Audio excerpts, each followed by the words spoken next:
Hola, ¿qué tal? Bienvenidas, bienvenidos y bienvenides a la última charla de Romancero Talks. Con esta charla cerramos el ciclo de literatura de relatos y es un placer tener a Alberto Marcos con nosotros hablando de su libro Hombres de Verdad, un libro genial sobre literatura de relatos, sobre masculinidades. Muchas gracias, Alberto, por aceptar la invitación para participar en esta charla. Y Gracias a ti, Jorge, y gracias a Romancero Books. Estoy un encantado. placer. Y gracias sobre todo a los institutos Cervantes de Londres, Manchester y Leeds por apoyar este ciclo de charlas. Estamos muy contentos con su apoyo. Alberto nació en Madrid y es licenciado en Historia. Fue redactor y guionista de televisión, una labor que compaginó con diversos trabajos como autor y corrector para diferentes editoriales. Actualmente Alberto trabaja como editor en Penguin Random House, en el sello Plaza Janés, y da clases de edición en el máster de la Universidad Autónoma de Madrid y en el de Gestión Cultural de la Universidad Complutense de Madrid. En el año 2013 publicó La vida en obras, un libro de relatos en páginas de espuma, y este año, en el 2021, publicó Hombres de Verdad, que es su segundo libro de relatos. Páginas de espuma, la editorial donde el libro ha sido publicado, es la editorial por antonomasia del cuento en España. Es un sello independiente que nació en el año 1999 y al frente se encuentran Juan Casamayor y Encarnación Molina. Así que un gran beso para ellos dos, porque también nos han apoyado mucho en este ciclo de charlas, y desde que abrimos Romancero Books, Juan y Encarnación han estado apoyándonos, así que un beso desde aquí para ellos. Alberto, tengo muchas preguntas para ti, no sé si me da tiempo a hacerte ¡Dispara! todas. Pero bueno, he de confesar que, voy a retirar esto, he de confesar que Hombres de Verdad fue uno de los primeros libros que trajimos a Romancero Books cuando Romancero Books abrió en junio del 2020, no en esa época, porque el libro no estaba publicado, pero justo después. Y he de decir que te vendo muy bien. Te vende... Así que Pero enhorabuena, enhorabuena. eso es una maravilla. A ver, de todas maneras, una cosa. El libro se publicó en marzo de 2020. Lo que pasa es que fue justo antes de la pandemia y claro, yo creo que eso ha hecho un poco como que parezca que no ha salido hasta ahora, que es cuando realmente he podido salir también a la calle, ¿no? Al mundo, a hablar de este libro, por ejemplo, en la Feria del Claro. Libro de Madrid el otro día, etcétera. O sea que bueno, no tenía ni idea de lo que dices de que Romancero Books fuera, bueno, que fuera uno de los primeros libros, ¿no? De los que hablasteis o que tuvisteis con vosotros, cosa que me hace muchísima ilusión y me encanta. Y nada más, que un beso también para Juan y Encarni, que son los mejores editores que uno puede tener y sobre todo expertísimos en relato. 20 años acaba de hacer Páginas de Espuma, porque como has dicho, pues abrió en el 99 y bueno, pues encantadísimo de estar con ellos, Bueno. desde luego. Bueno, luego me contarás más cosas sobre proyectos futuros, pero me gustaría comenzar esta charla hablando de tus hombres de verdad. Es un libro de relatos que se compone de 9 relatos donde hablas de distintas masculinidades, perdón, que conviven en nuestra sociedad. Y me gustaría que nos contaras cómo, cuándo y por qué comenzaste a escribir estos cuentos, cómo de repente te diste cuenta, o si no te diste cuenta, fue serendipity, que estabas escribiendo cuentos sobre masculinidades, cómo decidiste ponerlos put together y cómo fue el proceso de edición y publicación. Porque también, claro, otra pregunta que te quiero hacer dentro de esta pregunta, tú eres editor de Plaza Janés. ¿Cómo de repente es pasarse al otro lado, ¿no? Claro. de la edición, ¿no? A ser escritor y ser tu editor también. Sí. Pues mira, claro, un poco para contestar a esa pregunta, a la segunda pregunta que haces dentro de la primera pregunta, casi tendría que hablar de mi primer libro, ¿no? De La vida en obras, porque que lo tengo aquí, además, que fue el primer contacto que tuve además con Páginas de Espuma, eh, porque yo era editor por aquel entonces, efectivamente, bueno, sigo siéndolo, y quizá mi papel como editor me hacía de alguna manera relativizar bastante mi vocación de escritor. Es decir, yo conozco muy bien el mundillo por dentro y yo tampoco tenía tanta prisa ni tanta, no sé cómo decirlo, ni memoria por publicar, porque sé lo difícil que es y sé muchas veces que, bueno, que hay autores que piensan que publicar su primer libro les va a cambiar la vida y yo sé que eso tampoco es así. Entonces yo estaba como bastante contento con las cosas que hacía. Había autoeditado un libro con 20 y tantos años, mi primer libro de relatos que nunca se publicó y que lo leyeron pues amigos y familia y estas cosas. Y yo en el fondo estaba satisfecho con eso. Yo mandé el Ajá. manuscrito de La vida en obras a Páginas de Espuma porque es la única editorial especializada en relato, ¿no? Aquí en España, como decías, y me parecía el sitio bueno, donde mi libro de relatos podía encajar y era un poco como mi carta a los Reyes Magos. Era como, bueno, yo lo mando a Páginas y me dirán que no y entonces pues ya veremos después qué hago, pero todo como con bastante, ya te digo, sin relativizándolo todo un poco. Y entonces cuando me dijeron allí que sí, yo, pues por supuesto, estaba contentísimo.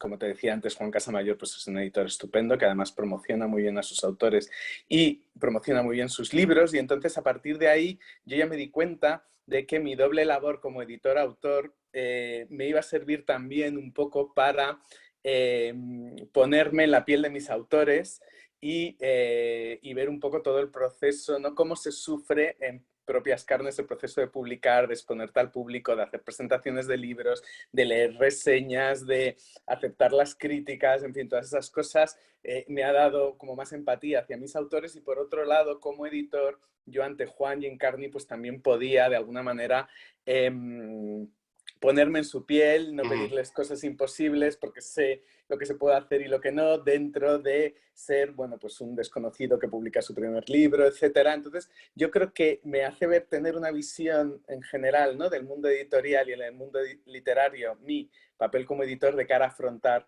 mi papel como escritor. Entonces, teniendo todo eso en mente, yo edité mi primer libro, La vida en obras, y quedé, bueno, edité, ¿ves? Ya estoy ahí como confundiendo un papel y otro. Publiqué, porque editar lo editó Juan, y nada, pues quedé encantado y todo estuvo muy bien y tal.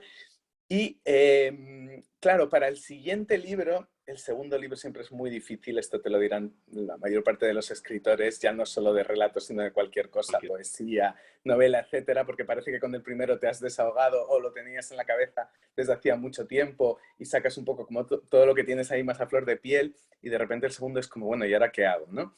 Entonces, yo precisamente también, hablándolo mucho con Juan, yo tenía muy claro que tampoco quería sacar un segundo libro de buenas a primeras, ¿no? Simplemente recopilando relatos que tuviera o lo que fuera, sino que tenía que encontrar un poco el tema que me interesara.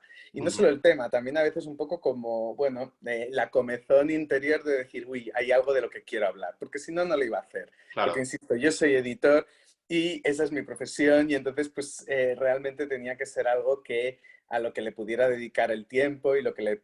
bueno, y sobre todo las ganas, ¿no? Casi más Claro. que el tiempo, porque ya te digo que bueno, que para mí esto es una vocación y me encanta y creo que voy a seguir haciéndolo, pero bueno, pues el trabajo es el trabajo. En fin, todo este preámbulo es para decirte que uno de los relatos en La vida del obra se titula ¿De qué hablan los hombres en el gimnasio?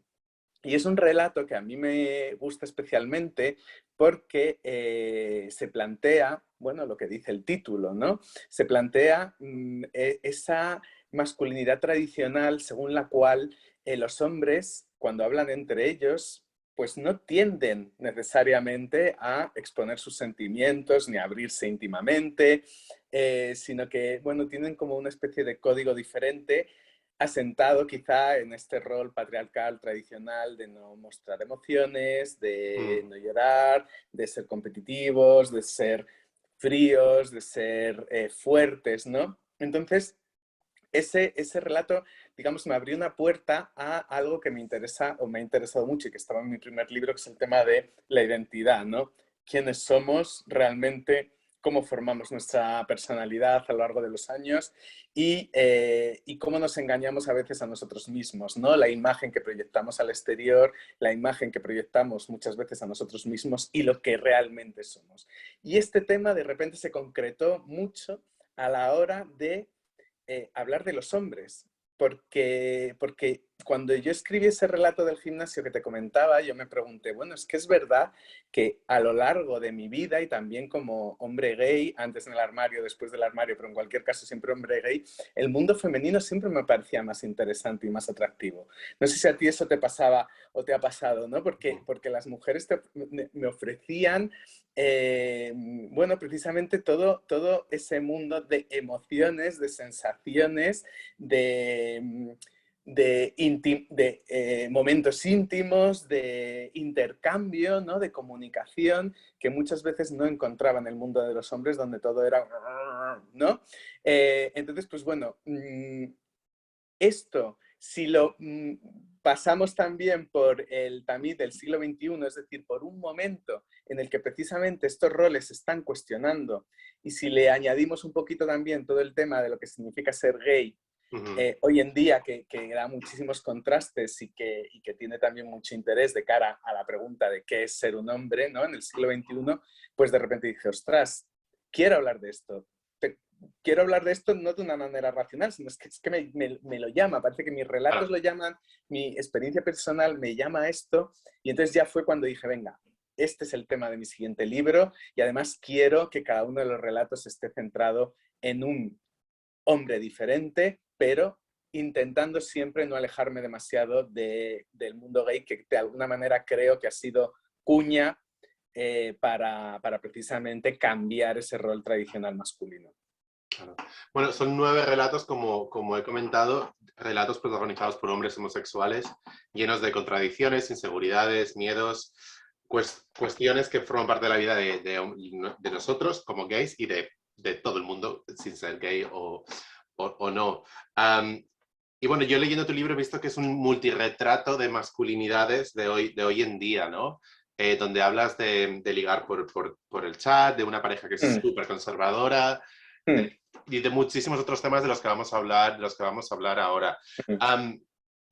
¿Se quedaron muchos relatos fuera del libro? Bueno, es que al final,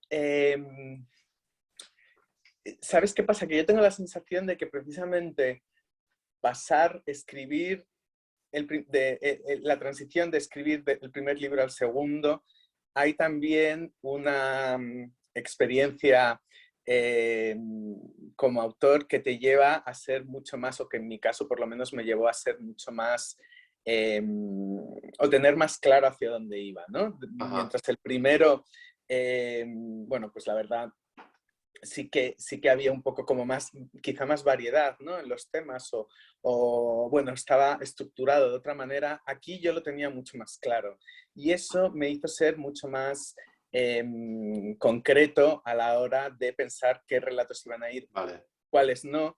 Entre otras cosas porque muchos de ellos estaban escritos, la mayoría específicamente para el libro, cosa que tampoco sucedía con el anterior libro, donde realmente yo tenía muchísimos relatos escritos y ahí fue una labor casi más de selección y luego de complementar esa selección. Pero en este caso iba mucho más dirigido y de todos los relatos que yo presenté en el manuscrito original, eran los que yo me había propuesto escribir. Es verdad que en algún momento sí que empecé alguno, pero que no está porque el relato en sí no funcionaba, no fue por una cuestión de apartarlo de este libro. Y lo único es que sí que en la labor de edición, luego con Juan, sí que Juan me hizo ver que había uno que era redundante con respecto a las otras ideas que desarrollaban el libro y me lo hizo quitar. Entonces hay uno que se cayó, pero porque estaba escrito, estaba presentado en el manuscrito original, y yo que soy muy obediente con mi editor, él me dijo que él pensaba que debía ir fuera y lo quité. Entonces, pues bueno, por lo que te decía antes, también a mí me gustan mis autores me hagan caso como editor, pues yo igual. Hay que predicar con el ejemplo, ¿no? Hay que predicar con el ejemplo. Exacto. Leyendo los relatos bueno, es una lectura muy divertida en muchos de los casos y me gustaría hablar de cómo utilizas el humor, ¿no? Para describir cómo leyendo el libro puedes percibir un humor, ¿no? Entonces es un recurso que lo utilizas muchísimo en casi todos los relatos. Me gustaría que explicaras de por qué viene eso, de dónde viene eso y por qué. Pues ¿Sabes qué pasa? Fíjate, es curioso porque mucha gente cuando lee mis relatos, con el primer libro exactamente igual, me dicen, joder, qué relatos más duros, ¿no? Que a veces eres como bastante, no sé cómo llamarlo, no tienes piedad, ¿no? Con tus personajes, cosa que yo creo que no es verdad, pero sí que he recibido muchas veces esa, bueno, esa opinión, ¿no? Mm, Y yo creo que es eh, porque la imagen muchas veces que yo doy, lo digo sobre todo gente que me conoce o que me sigue en redes y tal, es como, a mí, yo no entiendo la vida sin el sentido del humor. O sea, no entiendo la vida sin no tomarnos en serio a nosotros mismos. No entiendo la vida sin reírnos de nosotros mismos, ¿no? Entonces, yo esto es algo que hago permanentemente. Y tengo la sensación de que a lo mejor cuando alguien me lee conociéndome piensa, ala, pero este es un Alberto como más serio, ¿no? Y yo creo que no es así y me encanta que saques el tema del humor porque yo creo que efectivamente mis relatos tienen mucho humor, pero porque yo soy así, o sea, yo no ujú. creo que ahí haya un intento necesariamente de utilizar el humor para contrarrestar lo otro, sino que simplemente a mí me gusta en mi escritura hablar de temas, vamos a decir, intensitos, ¿no? O bueno, simplemente me gusta meter el dedo en la llaga muchas veces, pero a la vez yo no concibo hacerlo si no hay un poco Mm, de tongue in cheek, ¿no? Si no hay un poco de ironía, si no hay un poco de guasa, si no... Porque tengo la sensación de que, de que es la única forma de hablar de estos temas. O sea, cuanto más serio sea el tema, y aquí podemos eso, pues hablar de que si las nuevas masculinidades, que si la identidad, que si una cosa, que si otra. Cuanto más serio sea el tema, creo que más necesita un poquito sí, de risa o de ironía o de humor. Y, Spice. y porque yo, pero vamos, sobre todo ya te digo, porque es que yo soy así y es un poco como veo el mundo, ¿no? He de confesar que no he leído tu primer libro de relatos, así que no puedo comparar eh, No hace falta, con el no, otro. no hace Pero falta. mira, Este es has mejor. creado el interés ya. Has creado el interés. Hablábamos del lenguaje, ¿no? De cómo utilizas el humor y me ha gustado mucho cómo escribes con un lenguaje muy, muy directo y hablas de una forma muy honesta y clara y directa sobre el sexo entre Ujú, homosexuales sin ujú. caer en lo cheap, en chabacano. Sí, sí. Y bueno, sobre todo en el primer relato que se titula Pequeño con cada kilo, hablas de una forma muy directa sobre el sexo y sobre ligar por chats. Mm. Pues es que, ¿sabes qué pasa? Que yo una cosa que sí tenía muy clara cuando empecé a pensar sobre este libro, lo que te decía antes, el tema de las nuevas masculinidades, lo que significa ser hombre gay, hombre hoy en día, pero luego con ese twist, ¿no? De decir, bueno, ¿cómo es ser hombre siendo gay también, ¿no? Hoy en día. Y las contradicciones que tiene. Y entonces yo lo que quería era alejarme, porque esto es algo que sí que creo que hay que hacer muchas veces cuando uno se pone a escribir un libro, es decir, bueno, esto, ¿qué tengo yo que aportar nuevo? ¿No? No solo a un nivel de temas o de ideas, sino también de forma, también de estilos, también de cómo contar las cosas, ¿no? ¿Qué escoges contar y cómo lo cuentas en relación con la cantidad de libros, por Mm, ejemplo, de temática gay que hay en el mercado? Entonces, yo esto lo tenía en la cabeza y yo sabía que no quería hacer lo típico. Otra cosa es que lo haya conseguido o no, pero desde luego mi intención era intentar un poco escapar de lo que ya se ha dicho. Entonces, ¿qué pasa? Que me parece que el tema del sexo en la ficción gay, de alguna manera siempre ha estado dirigido a subrayar un poco, pues, la parte, digamos, más promiscua o más fácil o más incluso placentera, te diría. Y, y se ha hablado menos de lo, bueno, de lo alienante que muchas veces es el sexo dentro del mundo gay, ¿no? Probablemente no solo en el mundo gay, ¿no? Pero tengo la sensación de que a veces se nos vende como algo demasiado fácil, demasiado bueno, la liberación sexual lo que ha traído ha sido precisamente bueno, pues qué bien todo, ¿no? Vamos a disfrutar de ello a tope, pero yo creo que hay algo más. Creo que no son tan fáciles las relaciones íntimas nunca, pero tampoco son fáciles las relaciones íntimas de piel y muchas veces eso nos afecta también a nosotros como personas, nos afecta como gays y nos afecta también en nuestro desarrollo afectivo y como personas, que al final es lo que te digo que a mí más me interesaba, ¿no? El tema de la identidad y el tema de construirnos y de quiénes somos. Con lo cual, para mí tenía que ser un sexo, digamos, poco, por un lado, poco glamuroso, el que yo mostrara en los relatos, por otro lado, poco, incluso te diría poco satisfactorio para los personajes, ¿eh? No quería romantizarlo, no quería usarlo como una vía de escape, ni siquiera como una bandera, ¿no? De decir, bueno, pues soy gay y follo mucho, ¿no?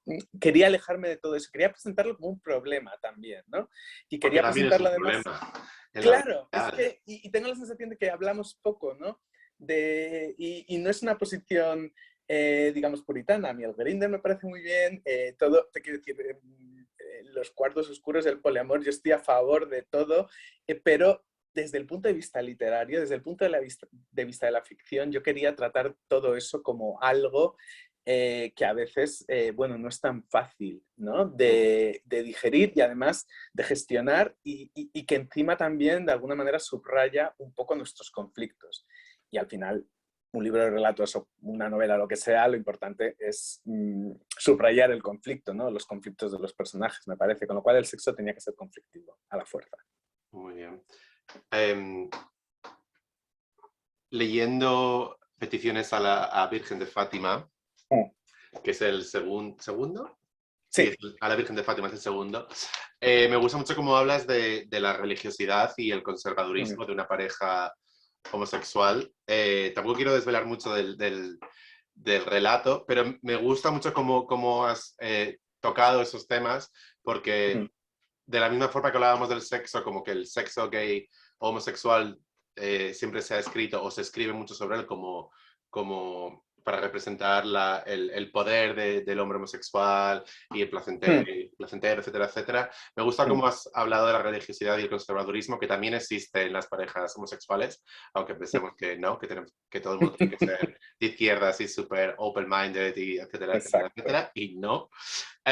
Y me parece me ha gustado mucho, me parece súper interesante y sobre todo me parece muy interesante comparar esa pareja de homosexuales con sus dos madres que van a hacer ese viaje los cuatro juntos a Fátima, cuando una de las madres es mucho más abierto de mente que que ellos. Y así ya como nota para dejarte hablar sobre esta pregunta, sobre este comentario, es que veo una gran comedia en o sea, que podría haber una película, que se pudiese hacer una comedia sobre esta película, sobre este relato, perdón. Sí, no, bueno, yo creo que es uno de mis relatos favoritos del libro. Me parece que a mucha gente le gusta, o por lo menos eso me han contado. Y me alegra muchísimo que te haya gustado a ti también. Porque además yo tengo tanto cariño a esos cuatro personajes, a los dos gays y a las dos madres, y más a las madres también.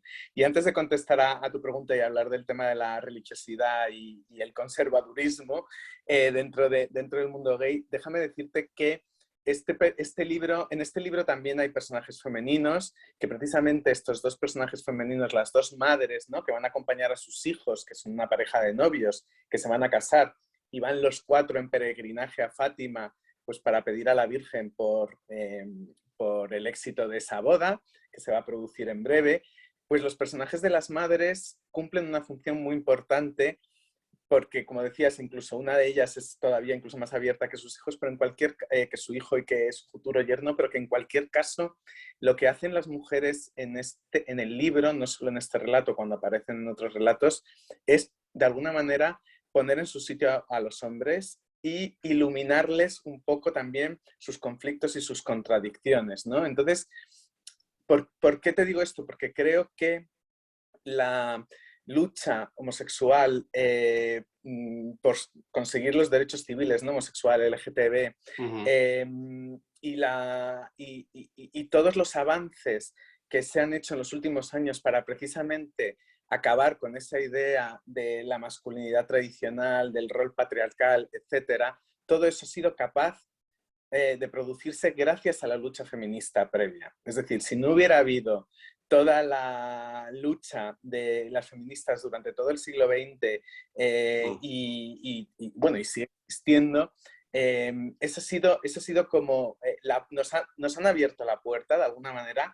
Nosotros hemos aprovechado eso también para pelear por nuestros derechos y ha sido gracias a ellas. Y yo quería que eso quedara reflejado en el libro, no como te lo he contado yo de forma teórica, sino a través de personajes femeninos que de alguna manera ponen en su lugar Y de hecho vamos a hablar de eso un poquito más adelante también. Entonces, pues bueno, eso me parecía muy importante al reflejar a las dos madres, que luego, por otro lado, creo que también reflejan de alguna manera solo que ese aperturismo que decíamos, o esa capacidad de comunicación que tienen tradicionalmente más las mujeres, esa percepción, que no es que sea una cosa inherente necesariamente a ellas, sino que ha sido de alguna manera marcada durante tanto tiempo. Ellas dentro de la casa, ellos fuera, ellas encargadas de la parte de los cuidados, la parte de la sensibilidad, la parte de los sentimientos, ellos todo lo contrario, ¿no? Entonces, bueno, es verdad que ellas saben muy bien cómo son sus hijos, pero aquí lo que me parecía interesante es que ellos, a pesar de ser homosexuales, precisamente son los que están todavía encerrados en sí mismos, etcétera, un poco por el papel que han cumplido. Respondiendo a tu pregunta, que me enrollo muchísimo, creo que precisamente porque hemos vivido esta sociedad patriarcal, tradicional, a lo largo de tantos siglos, es imposible hablar de nuevas masculinidades si no hablamos de religión y si no hablamos de la Iglesia Católica. Es imposible. O sea, yo no podía escribir un libro sobre estos temas sin hablar de la religión, que por otro lado también ha sido una parte muy importante de mi vida, ¿no? Entonces, era totalmente necesario hacerlo.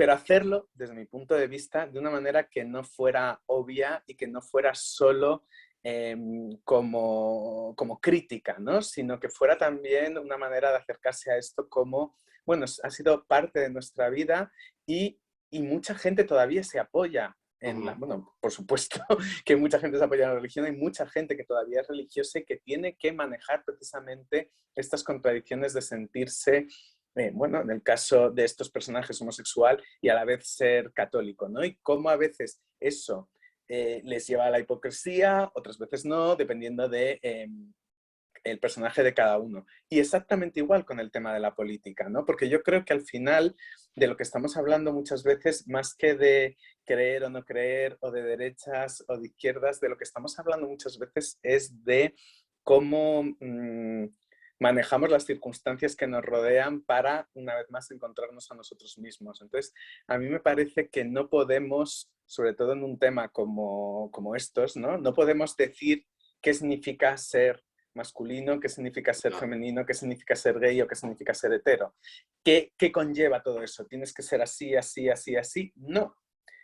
Cada uno es como es y en ese sentido hay una variedad totalmente diferente y también hay una variedad política. ¿Qué es lo que está pasando últimamente? Aún así te digo que es verdad que algo que tendría que ser de alguna manera, pues como te he dicho, tendría que haber una variedad dentro del colectivo, porque de hecho es que la hay.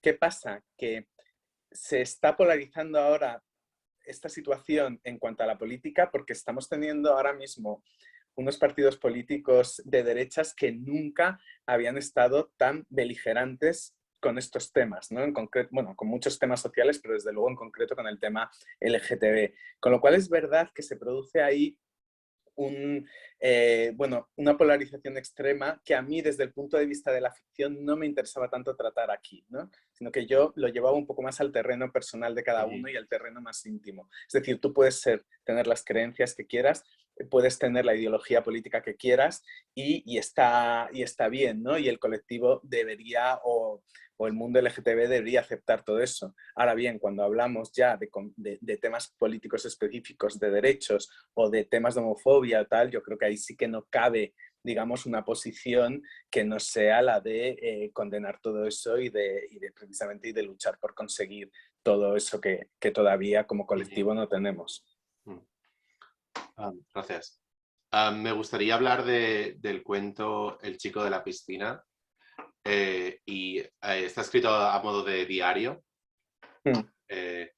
Y en él hablas de los fetichismos, ¿no? En este caso, el narrador se enamora de una persona que no conoce, que nada con él, y esa persona es un chico pelirrojo. Y leyendo ese cuento, bueno, lo que te das cuenta, ¿no?, es que hablas de los fetichismos y de cómo los fetichismos son súper importantes y cómo nos acompañan en nuestro día a Mm. día y nos dan ese margen, ¿no?, de soñar y de crear magia, por decirlo así. Mm.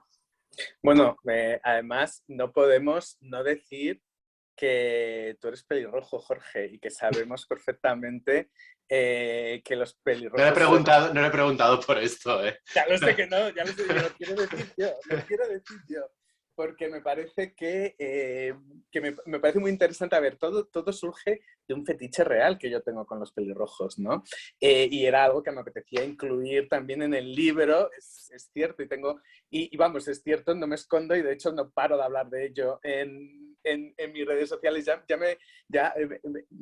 Digamos que de alguna manera me calma un poco con el tema porque la gente me decía, bueno, ¿qué pasa? Si soy moreno, es como, no, ¿sabes? No va por ahí, porque entonces estaría a dos velas. Pero sí que es verdad que el tema de lo pelirrojo, yo quería incluirlo por un lado, porque también es algo muy personal mío, quería incluirlo en el libro, pero porque también me parece muy interesante porque los pelirrojos... tradicionalmente, y me estoy retrotrayendo a la Edad Media, incluso siglos anteriores, pues estaba mal vistos, ¿no? En el extremo, incluso había gente que los consideraba eh, como prácticamente vástagos del diablo, ¿no? En muchos casos. Somos. Un poco sí, quizá por eso me atraéis tanto. Pero es verdad que esta idea un poco de lo minoritario, esta idea de lo paria, ¿no? Me interesaba también como metáfora de cara al tema de lo pelirrojo, ¿no? Porque no es el único cuento en el que sale un pelirrojo. Pero es verdad que aparte del tema del fetiche, a mí el tema del fetiche me interesaba un poco o me interesa un poco ya no solo desde la parte, vamos a decir, sexual o de juego, sino que me interesaba también como obsesión, que es un poco lo que pasa en este cuento, ¿no? Sí. A mí me parece que todo, caer en la obsesión o caer en la neurosis puede tener sus peligros. O sea, a mí la parte de juego me parece súper interesante, pero yo lo que quería con el chico de la piscina era un poco mezclar dos cosas. Por un lado, las redes sociales, porque como tú dices, los diarios hoy en día es Facebook o Sí. es Twitter. O es Twitter, sí. O es Instagram, ¿no? Entonces, en las entradas que el narrador del chico de la piscina va poniendo, ¿no? Y va contando un poco cómo ha conocido a un chico en la piscina, tal, no sé qué, y un poco si se atreve o no se atreve a hablar con él. Es un chico pelirrojo que le atrae mucho, se monta una película en la cabeza sobre quién es este personaje, ¿no? Bueno, este hombre que le atrae tanto. Luego, después de cada una de estas entradas, yo también escribo en el relato los comentarios de la gente, el número de likes que tiene cada uno de estos posts que él sube. Y entonces yo me di cuenta, y probablemente sea el relato más autobiográfico de todo el libro, fíjate lo que te digo, porque a mí me pasó. O sea, yo contaba esta historia de este chico que a mí me gustaba, que había conocido en la piscina, y la gente en sus comentarios me decía, habla con él. Y yo, pero sí, ni siquiera sé si es gay, ¿cómo que hable con él? ¿No? Entonces, esa obsesión mía empezó a alimentarse todavía más por lo que yo recibía en redes, hasta crearme una película en la cabeza de decir, oye, pues sí, ¿por qué no hablo con él? ¿O por qué no tal? ¿No? Entonces, de repente se estaba convirtiendo la fantasía en realidad, que es lo que a veces pasa en redes sociales y que es un tema que a mí me interesaba también tocar en el libro, porque vivimos ahora mismo en un mundo de redes Sí. sociales.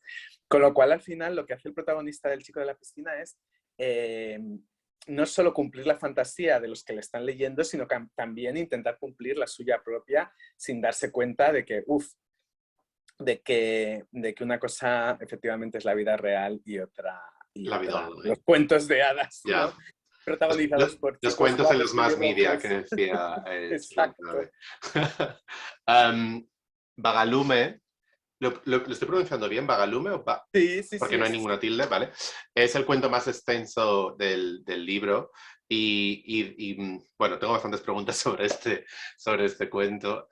Bueno, me gustaría empezar no con una pregunta, sino con una de las frases que se pueden leer en este cuento y dice así: la vida real es menos previsible que la novelesca y por tanto más perniciosa. Sí, fíjate, tiene un poco que ver con lo que estábamos hablando de las redes sociales y de la fantasía y de tal. ¿Sabes qué pasa? Que la ficción, yo siempre he sido muy defensor de que la ficción tiene unas reglas y de que tú cuando escribes sigues unas reglas.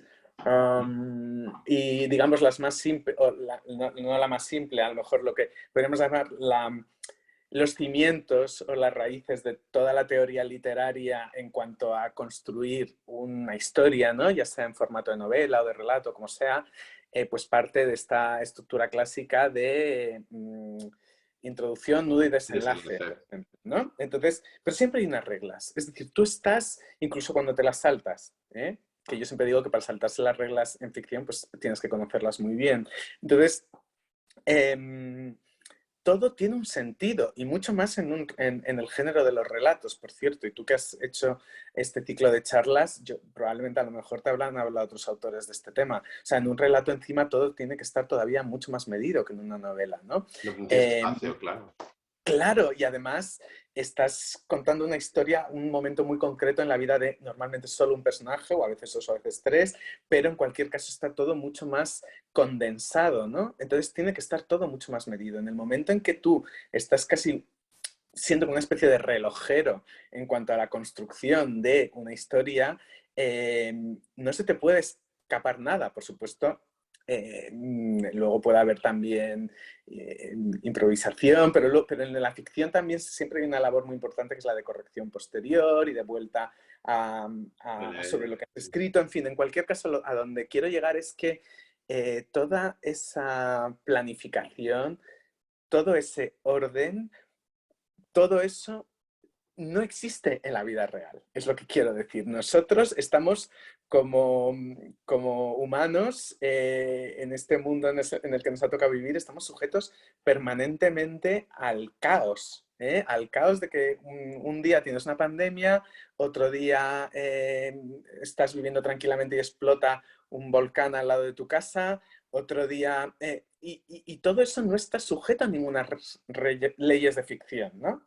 Entonces, nosotros de alguna manera no podemos pensar al contrario de lo que piensa en un momento dado el chico de la piscina. No podemos pensar que nuestra historia con un crash que hemos conocido en el gimnasio va a desarrollarse como si fuera una película de Disney. O me da igual, o una película indie, ¿no? O como una historia de... No, no somos personajes de novelas porque la vida no es una novela, porque la vida es caótica y no está sujeta a ninguna leyes ni normas.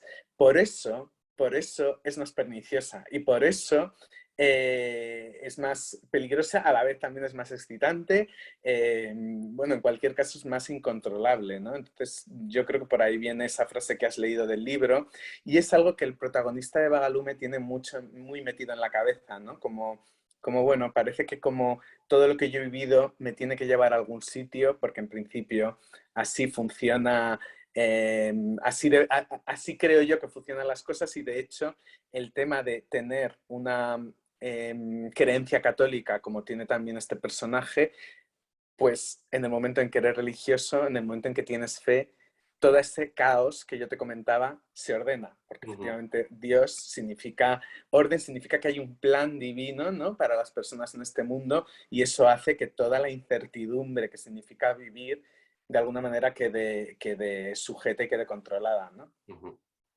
Me gustaría hablar también del concepto del desengaño del que hablas en Magalume y dices, o el personaje dice, el fin de la infancia está lleno de decepciones, continuó, como cuando te das cuenta de que los Reyes Magos son los padres. Y así, y si a partir de ahí, perdón, lo estoy leyendo mal, y así a partir de ahí todo es desengaño. ¿Qué podemos esperar de la vida? Pues sí, ¿ves cómo luego la gente dice que mis relatos son súper deprimentes? Pero es que ¿sabes qué pasa? Que yo creo que lo que hay que hacer, al contrario, es un poco lo que hablábamos ahora, te contaba ahora, ¿no? Que, que este personaje, el de Vagalume, como el personaje del cuento anterior, del chico de la piscina, son personajes que intentan de alguna manera controlarlo todo, ¿no? De forma antinatural, o que en cualquier caso ese control no les Mm. sirve para controlar también sus propias vidas. Entonces, ¿qué pasa? Que el problema no es tanto que la vida sea un continuo cúmulo de decepciones, el problema son las expectativas que muchas veces que nosotros ponemos en la vida, ¿no? Entonces, claro, así claro que te vas a decepcionar, porque si tú piensas que bueno, pues eso, en el caso del chico de la piscina vas a descubrir al hombre de tu vida en una piscina, bueno, eso podría pasar, pero Puede en pasar, cualquier puede caso pasar. puede pasar, pero en cualquier caso vivir con esa idea en la cabeza cada vez que sales en la calle, pues puede ser peligroso. O no peligroso, simplemente que te puede llevar efectivamente a decepcionarte. Claro, el tema es que cuando nosotros somos niños y descubrimos la verdad sobre los Reyes Magos, pues nos decepcionamos, o pues efectivamente puede haber una decepción importante. Pero somos niños. El tema es que no deberíamos de alguna manera estar preparados para que efectivamente ese caos a nosotros no nos estabilice como personas, que incluso podamos de alguna manera ir a favor de la corriente de ese caos, ¿no? Y en vez Mm. de estar permanentemente siendo zarandeados por él, pues, ¿no? Pues tenerlo en cuenta a la hora de tomar las decisiones en nuestra vida, teniéndolo en cuenta a la hora de, bueno, construirnos tal y como somos, o buscar un poco cuáles son nuestros deseos, cuál es nuestra identidad, ¿no? Muchas veces todo eso efectivamente está sujeto a ese caos. Y creo que no pasa nada por decepcionarse a veces. O sea, lo que este personaje vive como algo muy, muy dañino para él, ¿no? Esta idea de la decepción, del desengaño, como tú decías, pues yo creo que simplemente tenemos que incorporarlo a nuestra vida, ¿no?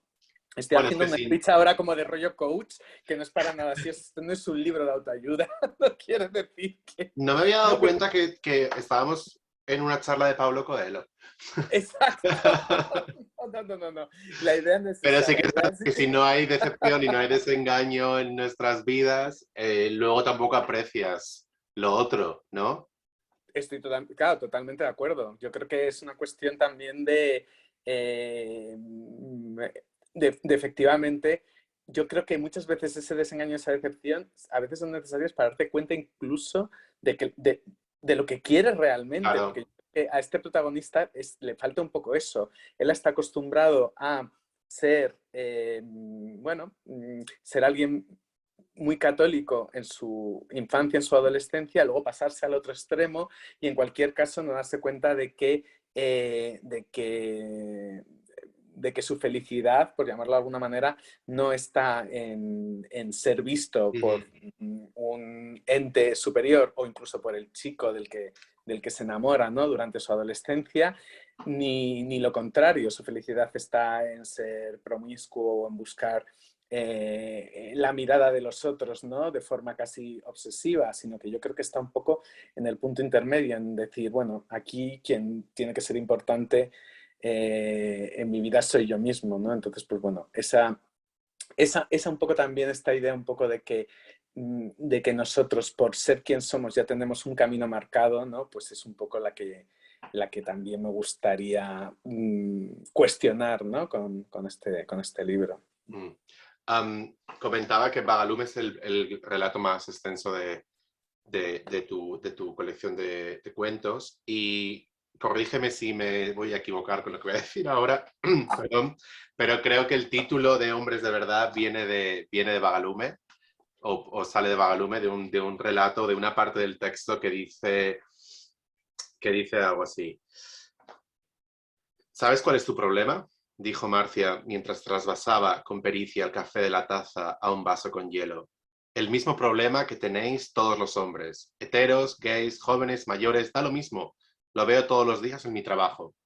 Se os ha dicho durante toda vuestra vida quién se supone que debéis ser. Así que nunca os planteáis, ni desde luego descubrís quiénes sois de verdad. Bueno, total. Es Total, bueno, que y de hecho me ha parecido muy interesante cuando al principio de las charlas has hecho esta llamada, ¿no? Sobre cómo los personajes femeninos en estos 9 relatos de hombres homosexuales también tienen una parte muy importante y es precisamente aquí, ¿no? En este relato. justo, no, es tal cual lo has explicado. Poco más tengo que añadir a lo que has dicho, porque es tal cual. Quiero decir, claro, es verdad que antes hablábamos de las madres, ¿no? Pero en todo momento yo estaba pensando en el personaje de Marcia, que sale en el relato de Badalume, que efectivamente tiene esa frase que para mí es una de las claves del libro y que está verbalizada por una mujer, ¿no? Con Ujú. toda la intención del mundo. Entonces, es tal cual lo has dicho, simplemente comentarte que, bueno, muy sutil no soy en ese sentido porque hay otro de los relatos, El secreto de Barbie y Mariposa, que es el más breve. Curiosamente sale aquí en la expresión, como tú lo has leído, en el más largo, pero en el más breve hay directamente también una referencia al título, ¿no? Que dice, uno de los personajes dice algo así refiriéndose a unos personajes trans, diciendo, no son hombres de verdad, ¿no? Y jugando también un poco con esta idea de qué significa ser hombre, que no, y sobre todo qué es eso de ser hombre de verdad. De Es un verdad. título totalmente irónico en ese sentido, pero me parece súper importante y me gusta que hayas señalado esa frase, que hayas leído esa frase de Bagalume, porque yo creo que ahí está un poco el conflicto fundamental del libro, está un poco el alma del libro y está un poco también la idea que yo quería transmitir en el libro, ¿no? Que efectivamente se nos ha dicho durante mucho tiempo lo que tenemos que ser, que es justo lo que comentaba en la pregunta anterior, ¿no? Hemos estado muy acostumbrados a seguir un Mm. solo camino, ¿no? Como los caballos, ¿no? Que no pueden mirar más que hacia adelante y que van marcando, siguiendo un curso inamovible y ahora, de repente llega un momento en que cuando todo eso o se está derruyendo, que no es que se haya derruido, de hecho hay una contrarreacción a eso muy importante y muy bestia, ¿no? De sectores más conservadores, pero cuando eso se ha volatilizado, nos hemos quedado un poco como, bueno, ¿y ahora qué? ¿No? ¿Y quiénes Mm. somos entonces? Y creo que además eso tiene mucho que ver con algo que a mí me molesta especialmente del mundo homosexual, que es que incluso habiéndonos abierto en ese sentido, hemos acabado muchas veces cayendo en las mismas trampas tradicionales de la sociedad patriarcal masculina, que es, por ejemplo, el rollo de entronizar, idolatrar la masculinidad de el músculo, de ir en contra de la plumofobia dentro del propio colectivo, Ujú. ¿no? Este rollo del más por más, este rollo de, bueno, de caer precisamente en la misma trampa, ¿no? De decir, bueno, ser varón, ser hombre, no significa tener los músculos más grandes, no significa esta sensación un poco como de estar por encima de los demás, de Ujú. competitividad, etcétera, con lo cual hay mucho camino en ese Completamente. sentido por hacer todavía. Sí, muchísimo. Muchísimo. Muchísimo. Es que sí, lo ves, además ese tema en las aplicaciones para ligar y tal está realmente muy presente, ¿no? Sí, aquí en Inglaterra, bueno, yo vivo en Londres, los bares y las discotecas volvieron a abrir y se puede salir de fiesta, que es algo que se agradece. Entonces, yo he vuelto a salir de fiesta y la verdad que es bastante shocking cuando a cierta hora de la noche ese bar o ese club o esa fiesta en la que llevas desde las 8 de la tarde quizás, cambia. Es como, no sé, es como si de repente una obra de teatro, ¿no? Las mujeres desaparecen del bar, de la escena. Mm, Los chicos o los hombres con los que tú podrías tener cierto interés o como que desaparecen y mm, entran en escena todo un set, ¿no? Todo un cuerpo de cuerpos desnudos en el que si tú no estás semidesnudo, ¿no? Eres un ente que sí. no eres un ente que no está, ¿no? Es, eh, es bastante, a mí me da mucho que pensar, ¿no? Y es precisamente esto, estamos repitiendo los mismos roles de estúpidos y conservadores Exacto. en nuestro propio comunidad, por decirlo así, en nuestro Sí, propio, sí, yo pienso propio así, desde grupo. luego. Mm. Me gustaría hablar de los dos últimos relatos de tu libro, de Colgado en plena pausa y de Lo que necesitaba. Sí. Colgado en plena pausa es un relato que me ha encantado, aunque es durísimo. Y bueno, me ha gustado mucho porque me gusta mucho Iván Zulueta. Y, Ah, eh, y en este entonces, claro, relato es que hablas de Zulueta. Y bueno, quiero que me cuentes de cómo surgió esa historia, por qué y es de una sutileza, un detalle, es muy, muy bonita, aunque es muy triste. Es muy triste. bueno, ves, pues lo que hablábamos antes, sí, es muy triste. A ver, yo probablemente este sea uno de los relatos de los que estoy más orgulloso de haber escrito. Es el que más me costó escribir. Ujú. He hecho algo, eso lo he intentado con todos los relatos. He intentado que cada uno tuviera de alguna manera un estilo diferente. Pues, yo sé, el chico de la piscina que hablábamos antes, que estuviera escrito a través como de post de Facebook. Utilizar la primera persona, la tercera, Sí, vagalume que y eso se fuera. nota se dice. Entonces, y este en concreto hice algo que no había hecho nunca, que es que ni siquiera sabría muy bien cómo decirlo, seguro que lo voy a definir mal, pero una especie como de ficción periodística, ¿no? Sí, O de no tiene ficción como algo de, narrativa. crónica, ¿no? Exacto, es como una especie de... y por eso me costó tanto hacerlo. Yo adoro también a Iván Zulueta. También tenía que tener muchísimo cuidado porque por una vez en todo el libro no estaba tratando con un personaje de ficción, no es una persona real Claro. y no quería meter la pata a la hora de tratarlo.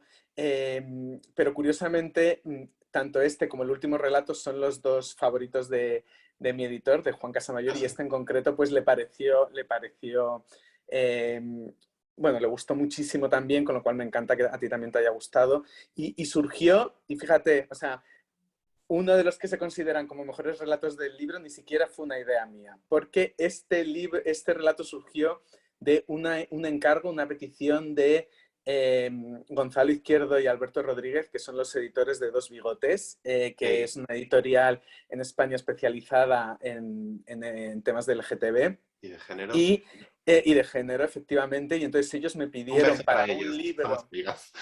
Sí, sí, sí. Pues bueno, aparte de que son muy amigos, ellos hicieron un libro antología que se llamaba El cielo en movimiento sobre relatos que tenían que ver con Madrid, gente de Madrid, eh, y no solo relatos, sino también ensayos, cómic, en fin, es una Ujú. antología que sacaron en su editorial y ellos vinieron a mí y me pidieron que hiciera algo sobre Arrebato y sobre Iván Zulueta, relacionándolo además con Madrid, ¿no? Entonces, porque ellos sabían que a mí me gustaba mucho Iván Zulueta y que me gustaba mucho Arrebato, entonces me lo pidieron tal cual y me pidieron, además me dijeron, queremos que hagas un ensayo, vamos, no un ensayo, como una especie de reportaje periodístico, algo así. Entonces yo empecé así y les dije, mira, yo es que esto yo no soy periodista, no lo he hecho nunca y a mí me va hacia lo narrativo. Ah, Ah, bueno, al final era como lo que te dé la gana y entonces efectivamente lo que me salió fue esto, una especie de mezcla, pero que me lo pasé bomba escribiéndola porque investigué muchísimo sobre la vida de Iván Zulueta, vi sus reportajes, vi sus entrevistas, también vi no solo su faceta como cineasta, sino también como artista, como fotógrafo. Y todo eso al final lo que me dio fue la imagen de alguien, eh, por un lado, muy destruido, muy, muy perdido. Está también el tema de las drogas de fondo, también muy ambiguo, pero a la vez o fue por lo menos mi sensación, de alguna manera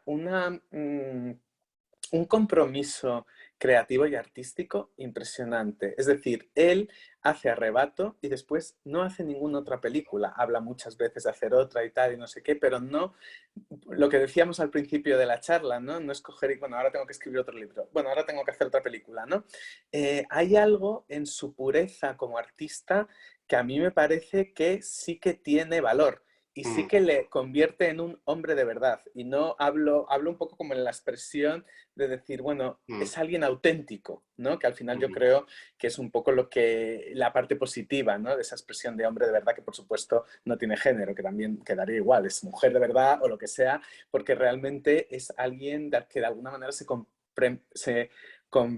no me sale, Sí, bueno, que de alguna manera tuvo un Compromete. compromiso exacto, tuvo un Consigo mismo. compromiso con su faceta creativa y con su arte, ¿no? Ujú. Entonces, luces y sombras, ¿no? No fue solo una decisión quizá pensada, sino que también influyó, bueno, pues el hecho de que luego él tuvo una vida muy complicada, ¿no? Con muchas adicciones y con otros problemas, pero sí que creo que todo lo que hizo fue muy auténtico, ¿no? Y por eso también hay una conexión, o él tiene esa conexión tan fuerte con la infancia, ¿no? Que la infancia es algo, y por eso el tema de los niños, los cuentos Ujú. de hadas también está muy presente en ese relato y en su propio cine y en la propia película de Arrebato. Es un poco esta idea de cómo somos de puros, ¿no? Todavía no hemos entrado en las dinámicas que se han construido socialmente alrededor de nosotros cuando somos unos niños, ¿no? No estamos contaminados y de alguna manera estamos más cerca, ¿no? Ujú. Podríamos estar más cerca de quienes somos, aunque paradójicamente todavía seamos como hojas en blanco, ¿no? Yo creo que todo eso es un Bueno, poco está lo esa. que sí, todo eso es un poco lo que yo quería contar, más allá de la historia del rodaje y de la distribución y del lanzamiento de la película Arrebato, ¿no? Que de eso ya se ha Que a escrito mí, mucho y claro. que luego por otro lado tiene esta parte también, esta película, yo creo que es una película de culto porque luego tiene todas estas cosas también tan cinéfilas, ¿no? De el cine La como te introducción. puede obsesionar, te puede devorar, tiene este Mm, toque también de película de terror, con un poco serie B que a mí me encanta. Entonces, bueno, y con no sé, magia. lo pasé bomba escribiendo este relato. Mm. Aunque como dices es triste porque efectivamente es también la historia de alguien que, bueno, que está atrapado, Que ¿no? Que está sube muy colgado en plena rápidamente, pausa. ¿no? Es algo muy efervescente también. Mm. Sí, sí. No, Am, a ver, sí, total. Yo creo que hay veces que esta idea entre la cima creativa mezclada con el genio, ¿no? Y la locura tan pegados, ¿no? mm, Pues yo creo que también de alguna manera se reflejaba muy bien en Iván Zulueta. mm. Terminas la colección de relatos con lo que necesitaba y en ese relato hablas de la vejez, de la pérdida de esperanza, del paso del tiempo y quiero terminar esta charla hablando sobre esto, sobre la soledad y la vejez, que son dos conceptos asociados um, que se pueden, o yo diría que están asociados al hombre homosexual o a la persona homosexual. Y hay una frase tristísima en el libro, y mira, no hablamos de humor, ahora hablamos de tristeza. Y dice Como la vida así, misma. sí, exacto. Y dice así, no sabes lo terrible que es dejar de ser visto. Y, y bueno, quiero terminar esta charla porque es el último relato del libro y porque, bueno, después de la vejez viene la muerte. Uh, y, y, me gustaría anotar que, bueno, yo programaba para Fringe, que es un festival de literatura de cine queer aquí en Londres, y hace Ujú. unos años proyectamos un documental español, se titulaba 26 de diciembre, y va sobre la Fundación 26 de diciembre que está en Madrid. Y este es un tema, es que leyendo este relato visualicé el documental, ¿no? Y habla de, pues eso, de la homosexualidad y de la vejez y de la soledad y de cómo estas personas, mujeres y hombres que vivieron en el tardofranquismo y luego tuvieron como un oasis, por decirlo así, en los años 90, primeros de los 2000 y de repente tienen que volver a un armario porque necesitan de cuidados, tienen que volver a vivir tienen que ir a vivir a una residencia de ancianos y de repente ese paso es en muchos casos volver a un armario y lo duro que es saber que eso está pasando, ¿no? Hoy en día. Bueno, yo creo que es un tema del que tampoco, sí que se habla de vez en cuando, pero que tampoco es uno, parece que no es de los temas estrella cuando se habla del mundo LGTB. La Asociación 26 de Diciembre creo que hace una labor fundamental en este sentido, fundamental. Quiero Ujú. decir, ya no solo porque ofrece compañía, asesoramiento, bueno, incluso hay un local físico aquí en Madrid, ¿no?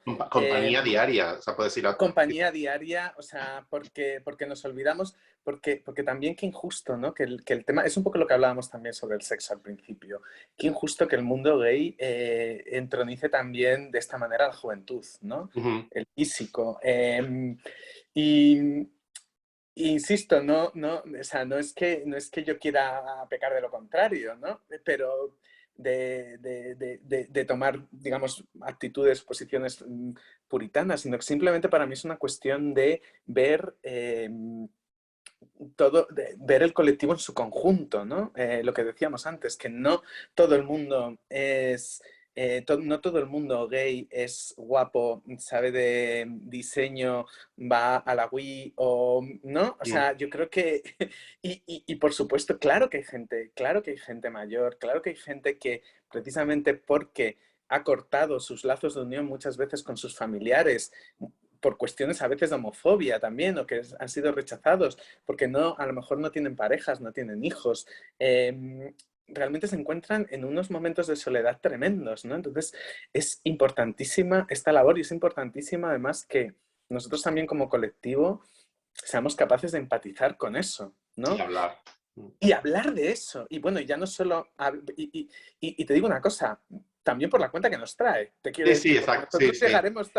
llegaremos también a esa edad, ¿no? Entonces, en lo que Pero, necesitaba, que es el último relato, para mí, yo, de alguna manera, siempre he intentado escapar, sobre todo en este segundo libro yo quería escapar un poco de hablar de mí mismo, porque qué coñazo siempre contar nuestras historias de maricas tristes, nuestros líos, nuestros tal, no sé qué, y era como, a ver, por supuesto todos los relatos tienen que ver conmigo, con esta idea mía que yo tenía de las masculinidades, yo hablo de lo que sé, etcétera, pero que también quería que hubiera mucha ficción en todos. Pero hay un género que se ha puesto de moda últimamente, que es el tema de la autoficción, ¿no? Entonces, donde uno cuenta, pues eso, sus comeduras de tarro, sus malos momentos, sus mm, tragedias, ¿no? Y lo vuelca de una manera muchas veces literal, casi como si estuviera escribiendo una autobiografía, ¿no? Lo de autoficción. Bueno, pues yo dije, venga, voy a, jugando un poco también con el tema este del estilo, voy a mezclar esta idea que a mí me preocupa, que es lo que hemos estado hablando de la vejez, ¿no? De en qué, cómo, cómo vamos a estar en nuestro futuro, si vamos a estar ujú, cuidados, si no, qué tipo de redes de cuidados se van a crear o se pueden crear, ¿no? Para gente que, bueno, pues que sea gay o gente que está sufriendo eso ahora. Y decidí hacer un cuento de autoficción, es decir, contando mi vida, pero no contando mi vida, sino imaginándome cómo sería yo con 65 años o con 70 años. La verdad es que uno dice 65 años y le parece una edad súper joven, pero pues eso, con 70 años, ¿no? 70 años, sí. Es pensar, bueno, ¿cómo sería yo? Entonces, ese protagonista de lo que necesitas, o lo que necesitaba, perdón, es un Alberto Marcos de 70 años, ¿no? Entonces, yo me imagino un poco qué es lo que haría, cómo me sentiría, cómo no, y tiene, por supuesto, una cita con un pelirrojo, pero es una, yo creo que lo que intenta ese personaje en ese relato, que está escrito tan, lógicamente en primera persona, es un poco hacer las paces con, con esa situación, ¿no? Que él está viviendo. A mí, de alguna manera, no es que... efectivamente, el relato tiene un pozo de tristeza y de melancolía fuerte, pero también hay cierto empoderamiento, ¿no? Hay cierto... al final al final el relato él dice, bueno, yo soy lo que soy, he tenido la vida que he vivido y creo que debo estar contento con eso. Mm, Entonces esa es un poco la actitud que me gustaría tener cuando llegara a esa edad, de alguna manera. Digamos, digerir mis frustraciones y que no me hundan, ¿no? Entonces, pues bueno, uno ha vivido cosas buenas, uno ha vivido cosas malas, yo espero vivir muchas cosas buenas todavía, muchísimas, y tener una actitud menos o estar menos solo que el protagonista de ese relato. Pero si llego a esa situación, espero no vivirlo de una manera trágica o dañina, sino simplemente con serenidad ujú, y... Aunque sí, sí me gustaría estar más acompañado, desde luego, que ese claro. personaje. Bueno, todavía quedan muchos años. Todavía quedan muchos años, por Quedan muchos supuesto. años. Estamos en la primera juventud. Total. Ha sido un placer hablar contigo sobre hombres de verdad. Muchísimas gracias. Tengo una última pregunta y es, ¿qué estás escribiendo en la actualidad? Si estás escribiendo algo. ¿En qué proyectos estás metido? Tanto de forma personal, con páginas de espuma o o de Plaza y Janés, por supuesto. Ese es tu minuto de autopromoción. Bueno, pues voy a empezar mi minuto de autopromoción agradeciéndote a ti el contar conmigo para estas charlas. La verdad es que está súper cómodo hablando contigo. Será el tema de la pelirrojez o algo, pero te lo agradezco muchísimo. Y nada, simplemente decirte que, como decía al principio, yo no tengo demasiado tiempo para escribir, o no todo el que me gustaría. Tengo una idea para un nuevo libro de relatos. A mí me gustaría alejarme de todo lo que he hecho hasta el momento, me gustaría jugar con los géneros, me encantaría hacer un libro de relatos en el que hubiera terror, ciencia ficción, thriller, algo policíaco. Bueno, has dicho que te gusta la serie B, entonces por ahí hay un... Exacto, yo quiero alejarme un poco de nuestras historias contemporáneas, ¿no? O de libros tan personales como los que he escrito hasta ahora y hacer algo mucho más loco, mucho más imaginativo. Y esa es la única idea, o sea, ese es el único camino, es la única idea que tengo y desgraciadamente todavía no he empezado a escribirla. Y sobre mi papel como editor, bueno, pues este es otro tema para mí totalmente diferente. Yo intento separar, aunque como decíamos al principio, no se puede y son mundos que están muy relacionados, pero para mí el tema profesional como editor tiene más que ver con mi faceta, bueno, laboral, ¿no? De alguna manera. Entonces, pues mira, yo lo único que digo, si me dices por el tema de promoción, es que la gente que quiera saber cómo trabaja un editor o cuál es la programación, los tipos de libros que yo edito, solo tiene que seguirme en redes sociales, que estoy en Instagram, en Twitter y en Facebook permanentemente posteando porque soy bastante adicto a ellas, para bien y para mal. Y ahí hablo mucho de los libros que edito, de la programación de Plaza y Janés y lo puede ver. Por lo demás, estos son mis dos libros ahora mismo que tengo publicados en el mercado, Hombres de Verdad y La Vida en Obras. Y bueno, pues como cualquier autor, pues le gusta que le lean y espero que a todo aquel que se acerque a ellos, pues pase un buen rato, ¿no? De hecho, voy a hacer una foto. Coge el libro otra vez, Alberto. Voy a hacer una foto así. Vale. Me queda muy bien, me ha gustado. Bueno, Genial. pues muchísimas gracias, Alberto, Gracias a ti. por esta charla y por cerrar el ciclo de literatura de relatos de Romancero Talks del año 2021. A ver qué nos depara el 2022. Y muchas gracias a los institutos Cervantes de Londres, Manchester y Leeds, a todos a sus equipos por todo este apoyo a lo largo de todo este año y su cariño. Y nos vemos muy pronto. Hasta luego. Adiós a todos. Hasta luego. Gracias.